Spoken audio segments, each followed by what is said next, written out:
Hi guys, welcome back to Flavor, and if you're new to our channel, don't forget to subscribe. Today we explain the Vinyasa Flow.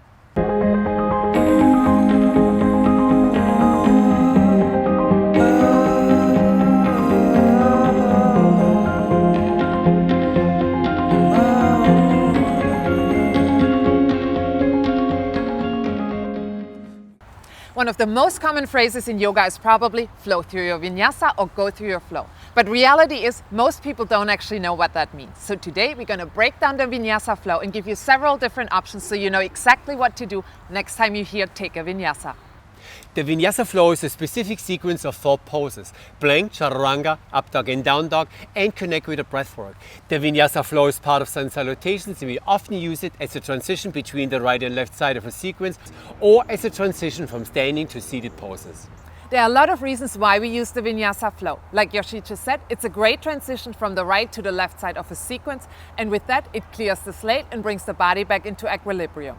The Vinyasa Flow resets the nervous system, and it's a great athletic transition to bring a cardio aspect to your yoga practice. On top of that, you can use it as a moving meditation to clear your mind.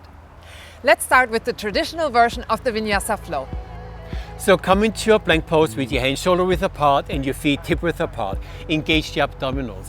With your next exhalation, slightly move forward, lower down into Chaturanga, bring your elbows next to the ribs. With your next inhalation, move forward and up into an upward facing dog, keep your shoulders away from the ears, and with the exhalation, the abs tight, push back into a downward facing dog.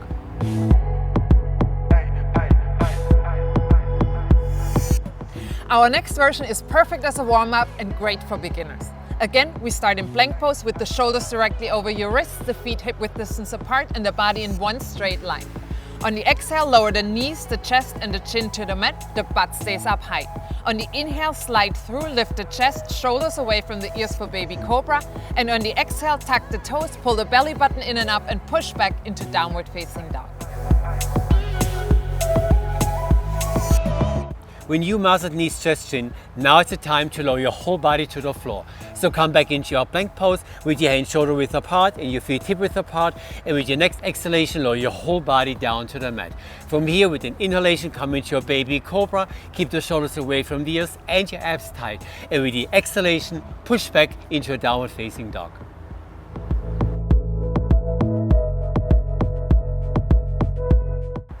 Our next version is perfect when you're working on building arm strength. Again, we start in plank pose. This time though, bring the knees to the mat so there's one straight line from the knees to the crown of the head. On the exhale, bend the elbows to a 90-degree angle, and on the inhale, come forward into upward facing dog. Remember, only the palms of the hands and the tops of the feet are touching the mat. And on the exhale, tuck the toes under, pull the belly button in and up, and push back to downward facing dog. Our next variation is a little bit of a challenge. So come back into your plank pose and lift your right foot up. Keep your right foot in the air and lower down into Chaturanga. Now lower your right foot down and come into an upward facing dog, and with the exhalation, push back into a downward facing dog. And of course, for your next vinyasa, lift your left leg up.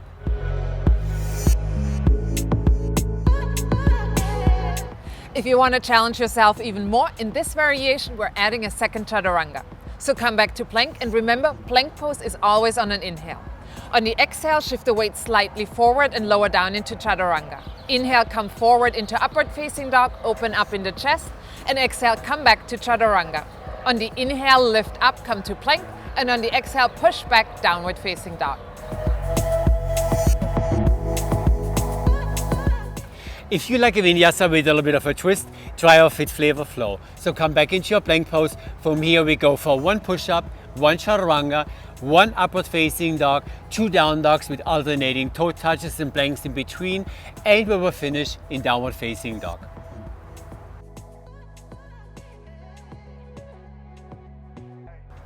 Just keep in mind, you also always have the option to simply push back into downward facing dog or rest in child's pose for a moment. Thanks for watching, sharing and liking. Don't forget to subscribe and hit the bell button, and we'll see you next week for another great workout idea. Cheers!